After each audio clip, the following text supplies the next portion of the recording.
اب آپ نظم کا مرکزی خیال بیان کریں، ہر شعر کی نثری ترتیب کریں اور اس کا آسان فہم مطلب بیان کریں۔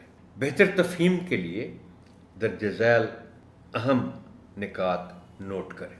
آنکھ کا تارا ہونا کا مطلب بطور محاورے کے بتائیں، اور آپ اس سے ایک دو جملے بھی بنا کے بچوں کو بتا سکتے ہیں۔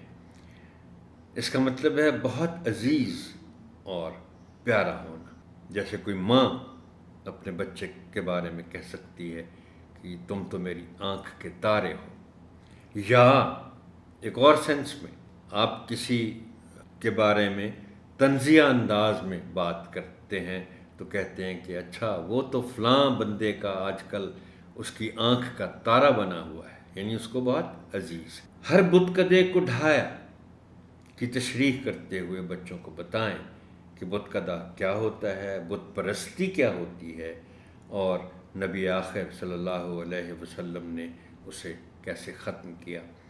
بلکہ بت کدے کو ڈھانے کے ضمن میں آپ ان کو مختصراً حضرت ابراہیم علیہ السلام کا وہ واقعہ بتا سکتے ہیں جنہوں نے ایک بت خانے میں جا کے سارے بتوں کو ڈھا دیا، ان کو توڑ دیا، اور جو سب سے ان کا جو ہیڈ بت تھا، سب سے بڑا بت جو تھا، اس کو رہنے دیا۔